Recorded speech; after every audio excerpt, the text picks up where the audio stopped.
እስኪ አስቡት፣ በአንድ ክፍት ቦታ ላይ ቆማችኋል።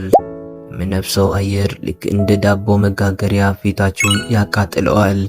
የምትተነፍሱት አየር ሳንባችሁን ሲያደመው ይሰማችኋል። የምትረግጡት መሬት ደግሞ ጫማችሁን ሊያቀልጠው ጥቂት ቀርቶታል። ይህ በሆሊውድ ፊልም ላይ የምናየው የሌላ ፕላኔት ምስል አይደለም። እዚህ እኛ የምኖርባት ምድር ላይ የሚገኝ እውነተኛ ሲኦል ነው። ስሙ ራሱ ፍርሃትን ይዘራል። የሞት ሸለቆ ወይም ቫሊ ኦፍ ዴዝ ይባላል። እዚህ ቦታ ላይ የሙቀት መጠኑ እስከ 56.7 ዲግሪ ሴልሺየስ ይደርሳል። ይህ ማለት ምን ማለት እንደሆነ ማን ያውቃል? ያለ በቂ ዝግጅትና ውሃ እዚህ ምድር ላይ እግሮን ቢዘረጉ በጥቂት ሰዓታት ውስጥ ሰውነቶ ውስጥ ያለው ውሃ ሙሉ በሙሉ ተኖ ያልቃል። ደሞ ይረጋል። የአካል ክፍሎችም ስራ ያቆማሉ። በአጭሩ በቆሙበትም ይበስላሉ። ለመሆኑ በአሜሪካ እምብርት ላይ የሚገኘው ይህ የሞት ቀጠና እንደ ተፈጠረ? እዚህ ሲኦል ውስጥ የተንቀሳቀሱ የሚሄዱት ምስጢራዊ ድንጋዮች ታሪክስ ምን ነበር? ዛሬ የሞት ሸለቆን አስፈሪና ድብቅ ምስጢራትን በዝርዝር እንመለከታለን። እስከ መጨረሻው አብራችሁን ይቆዩ። ዩቲዩብ ቻናላችሁን አሁን ሰብስክራይብ በማድረግ ይጀምሩ። የሞት ሸለቆ የሚገኘው በአሜሪካ ካሊፎርኒያ ግዛት ውስጥ ነው። ይህ በምድር ላይ እስካሁን ከተመዘገቡት የሙቀት መጠኖች ሁሉ በከፍተኛ የተመዘገበበት ምድር ነው። በአውሮፓውያን አቆጣጠር በ1913 ዓ.ም የሙቀት መጠኑ 56.7 ዲግሪ ሴልሺየስ ደርሶ ነበር። ይህ የዓለምን ሪከርድ የሰበረና እስከዛሬ ያልተደፈረ አስፈሪ ቁጥር ነው። ይህ ቦታ ለምን ሰማይና ምድሩ እስኪቀልጥ ድረስ ሞቀ? ምክንያቱ የጂኦግራፊ አቀማመጡ ነው። የሞት ሸለቆ በጣም ጥልቅና ጠባብ ተፋሰስ ሲሆን ከባህር ጠለል በታች 86 ሜትር ዝቅ ብሎ ይገኛል። በአካባቢው ባሉት ረጃጅም ተራሮች ምክንያት የሚመጣው ቀዝቃዛ አየር ወደ ሸለቆ እንዳይገባ ይከለክላል።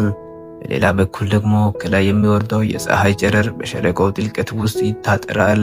የሚሞቀው አየር ወደ ላይ ለመውጣት ሲሞክር በተራሮቹ ተገብቶ እንደገና ወደ ታች ይመለሳል። ይህ ሂደት ልክ እንደ ግዙፍ የተፈጥሮ በመሆን አካባቢውን ወደ እውነተኛ የሰዎች ማብሰያ ሲኦል ይቀይረዋል። ይህ ቦታ የሞት ሸለቆ የሚለውን የአስፈሪ ስም እንዴት ሊያገኝ ቻለ? ታሪኩ የሚጀምረው አውሮፓውያን አቆጣጠር በ1849 ዓ.ም በሳን ፍራንሲስኮ የወርቅ ፍለጋ ዘመን ነበር።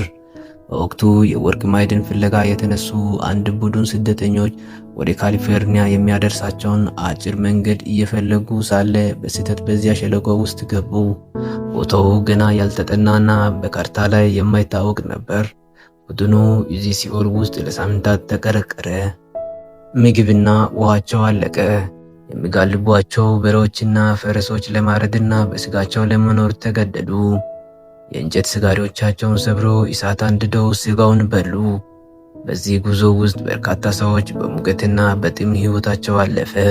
በመጨረሻም የተረፉት ጥቂት ሰዎች ተራራውን አቋርጦ ከሸለቆ መውጣት ሲችሉ አንደኛው ተጓዥ ወደ ኋላ ዞር ብሎ በመመልከት ደህና ሁን የሞት ሸለቆ ብሎ ጮኸ።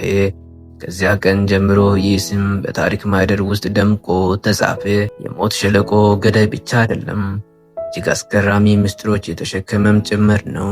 ከእነዚህ ምስጢሮች መካከል ትልቁን ጥያቄ ያስነሳው ኤሪስትራክ ፊላያ በሚባለው ደረቅ ሐይቅ ላይ የሚገኙት ተንቀሳቃሽ ድንጋዮች ናቸው። እነዚህ ድንጋዮች እያንዳንዱ እስከ 300 ኪሎ ግራም የሚመዝኑ ግዙፍ አለቶች ናቸው። ነገር ግን የሚገርመው እነዚህ ድንጋዮች በደረቀው መሬት ላይ በራሳቸው ጊዜ ይንቀሳቀሳሉ።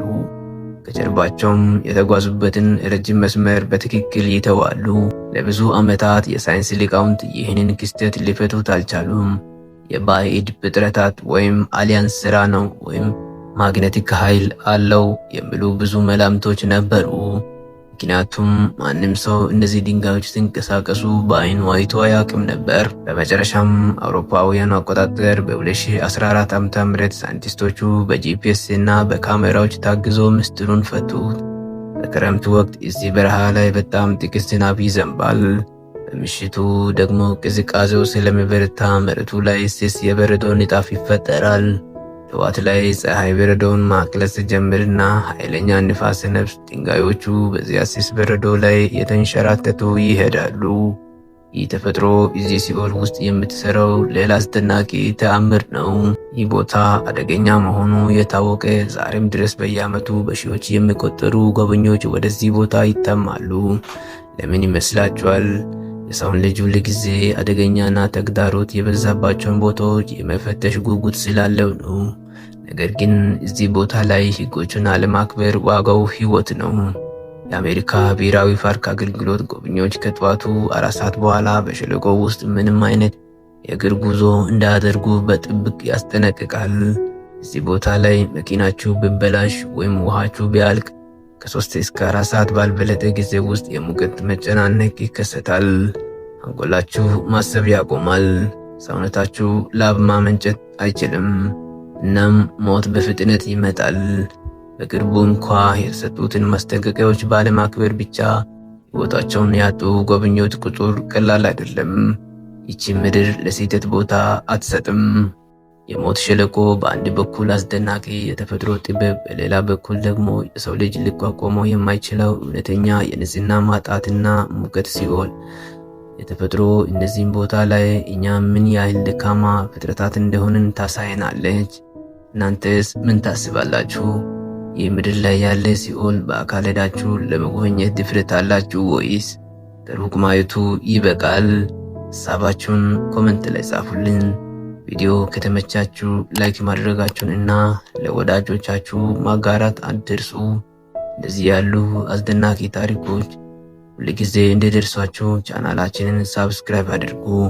በሚቀጥለው ቪዲዮ በሌላ አስደናቂ ርዕስ እስክንገናኝ ሰላም ቆዩ። ዳዲ ቲዩብ ነን።